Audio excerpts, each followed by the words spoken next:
Шілденің ыстығы ми қайнататын. Қаладағы жарық үйдің іші де дем алмай тұрғандай. Күйеуім вахтада 3 апта болды. Бір хабар жоқ. Үйде енесіз келін болып, жалғыз тірлікке тыпырлап жүргенім өзіме ұнамай жүрген. Бірақ үндемедім. Қайынағам күйеуінің туған інісі, жас салмақты үндемейтін. Bir үйде бір апта қонақтап қалды. Іс сапармен келіпті. Сол күндері менің де ішім пысты. Күйеуге шыққалы көп нәрседен мақұрым қалдым. Жасым 23-те ғана. Әлі де әйел боп еркелегім келеді. Бірақ күйеуім қашанда салқын. Бір күні кешкі шайға өзімше образ жасап алдым. Ақ жұқа көйлек. Көйлек үстімде жабысып тұрды. Жіңішке иықша артым мен алдың анық көрінетіндей жұқа. Іш көйлек кимедім. Не өзімді еркін сезінгім келді, не бір ойнақылық боларын күттім бе білмеймін. Кейде әйел іштей сезеді ғой. Қайнағам дастархан басында қарсы алдымда отырды. Мен нан турап отырғанымда ол көзін көтермей отырып, «Сен көйлек ішінен киім кимегенсің бе?» деді. Дәл маңдайымнан ұрғандай сөз. Бірақ бетімнен тер шықпады. Керісінше ернім дірілдеп, жүрегім дүрсілдеді. «Күн ыстық қой» дедім. Ол орнынан тұрып, менің жаныма келді. Екі алақанымен үстелдің шетінен ұстап, маған иіліп қарады. «Қызық, бұрын сені бұлай көрмеппін» деді ақырын. Менің бойымдағы ыстық толқын басты. Көйлегім беліме жабысып, омыраудың ұшы көйлекте тікірейіп тұрғанын сезіп тұрдым. Мен орнымнан тұрайын деп ұмтылғанда, ол қолымнан ұстап, «Бүгін сен тым еркін жүріп келесің, маған осылай ұнайсың» деді. Сөзі менің санамды жаулап алды. Мен үндемедім деп, иығымды сәл көтеріп теріс бұрылдым. Артымнан көйлегімнің етегі желмен көтерілді. Ол менің бөксеме бір сәт үңіле қарап, демін ішіне тартып тістеніп тұрды. Түнде өз бөлмеме кіріп жатып едім.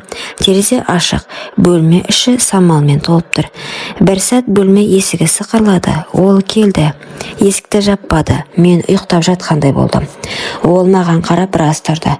Аяғының ұшымен келіп жайғаны жанымдағы көрпені түзеткендей болды. Бірақ оның демі менің иығымда, иісінің өзі мені әлде қашан шешіндіріп үлгерген еді. Мен көрпемнің астында жатқанмен жүрегім дүрс-дүрс етіп соғып жатты. Қайнағамның демі иығымда, иісі ішіме өтіп кеткендей. Ол орнынан қозғалмай ұзақ тұрды. Мен ештеңе болмағандай жастықты құшақтай жаттым. Кенет ол менің шашымды сипап өтті. Сол сәт денем тоқпен шарпылғандай селк етті. «Кешір, бірақ мен сенің денең үндемей шақырып тұр» деді. Мен ештеңе демедім, тек демімді терең тартып, иығыммен сәл артқа сүйеніп, оның алақанына тиіп кеттім. Ол түсінді. Қолын мойныма апарып баяу сипай бастады. Мен көзімді жұмып, еріксіз ернімді тістедім. Көйлек жұқа еді. Менің төменгі жағымды сипағанда ішімнен ыстық толқын жүріп өтті. Ол алақанымен арқамды жайлап сипап, көйлекті жоғары қарай сырғатты. Мен еш қарсылық танытпадым. Тек жамбасын сәл итеріп, оның не істейтінін күтіп жаттым. Көйлек бөксемнен жоғары көтерілді. Оның алақаны жалаңаш санымда. Мені ересек әйелдерді емес, алғаш рет тыйым бұзылғалы тұрған қыздай құштарлықпен ұстап тұрды. «Аяулым» деді, жылағандай дауыспен. «Сені бұрыннан аңсадым». Мен терең дем алып ақырын ғана, «Бүгін үнсіз болайық» дедім. Сол сәт бәрі тоқтап қалғандай. Көйлек бір итеріп шешілді. Мен оның алдында киімсіз тұрғанымды сездім, бірақ ұялмадым. Керісінше өзімді әйел ретінде бірінші рет назарда, құштарлықтың ортасында сезіндім. Ол мені ақырын жатқызды. Қолдары мойнымнан, омырауымнан ішімне жайылып, тілім шықпаса да денем айтып жатқандай. Ол мені иіскеді. Омыраудың ұшынан сүйіп өтті. Бетім ыстықтап кетті. Мен ернімді тістеп көзімді жұмдым. Сол түн ол мені күйеуімнен бұрын әйел етті. Түн өтіп кеткен, бәрі үнсіз, терезе сыртында тек желдің сызылы ғана. Мен төсекте әлде оның құшағының ыстығын сезіп жатым. Көйлек жерге түсіп қалған. Тәнім шаршағанмен жаным ояу. Ішімдегі бір түйін тарқап, өзімді босатқан адамдай сезіндім. Кенет есік сықырлады, мен селк еттім. Бірақ ол ғана екен. Қолында бір кесе шай. Көзіне тіке қарап, "Сен енді менің әйелімсің" деді, баяу ғана. Мен көзімді тайдырып, "Сенің ініңе тұрмысқа шыққанмын" дедім, әлсіз дауыспен. Ол жанымда тізерлеп отырып шайды үстелге қойып, бетіме қарай еңкейді. Ол менің қолымды алды да баяу ернімді сүйіп алақанымен бетін басты. "Сенің денеңнен кеткім келмейді" деді тағы да. Ол қайта тізерлеп, менің тіземе қолын апарып, баяу тізеден жоғарылай сипай бастады. Мен ыстықтан дір ете түстім. "Тоқта" дедім жай ғана, бірақ денем тоқтамай жатқандай. Ол қолын тоқтатпады, тек сұрады, "Сен мені қаламайсың ба" деді. Мен үндемедім, бірақ аяғымды сәл ашып өзіме жауап бердім. Ол жай ғана күліп маңдайымнан сүйді. "Бүгін ешкімнің әйелі емессің, сен менікісің" деді.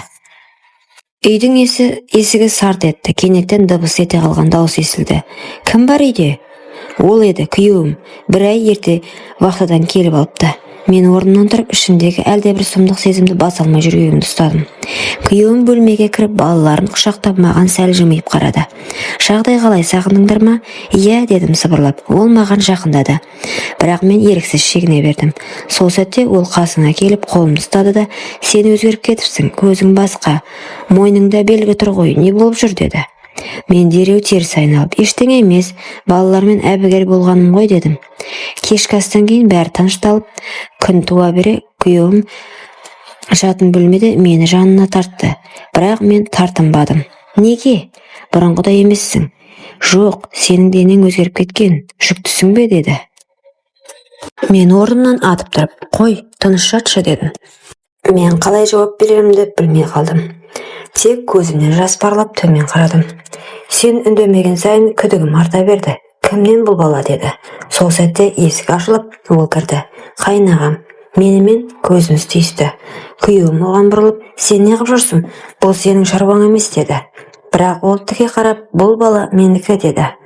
Ол үй ішінде өлі тыныштық орнады. Күйеуімнің көзі шарасынан шықты. "Сен не дедің? Сен менің ағамсың. Ол менің әйелім. Сен не істедің" деді. Қайнағам сілейіп тұрған інісіне қарап, "Мен күнде әр үйдің бұрышынан оның жылағанын еститінмін. Сен жоқ кезде мен жүріппін. Бірақ бұл ойнасы емес, мен оны шын сүйіп қалдым" деді. Күйеуім орнынан тұрып, екеумізге алма-қайза қарап тұрып, "Жүріңдер, екеуің де бұл үйден кетесіңдер" деді. "Сен менің әйелім емессің. Менің анамның жатқан топырағы асты үстіне келер мұндай масқараға" деп айқай салды. Мен үнсіз жылап тұрдым. Оның айғай емес, жүрегінің жарасы көбірек ауыртты. Сол сәтте есікті тарс жауып, үйден жүгіріп шығып кеттім. Арада 2 ай өтті. Мен жертөледей бір бөлмелі жалдамалы үйде 3 баламен отырмын. Ішімде бала қозғала бастады. Көше суық, аяғым ісіп, езуіме күлкі сирек ілігетін болған.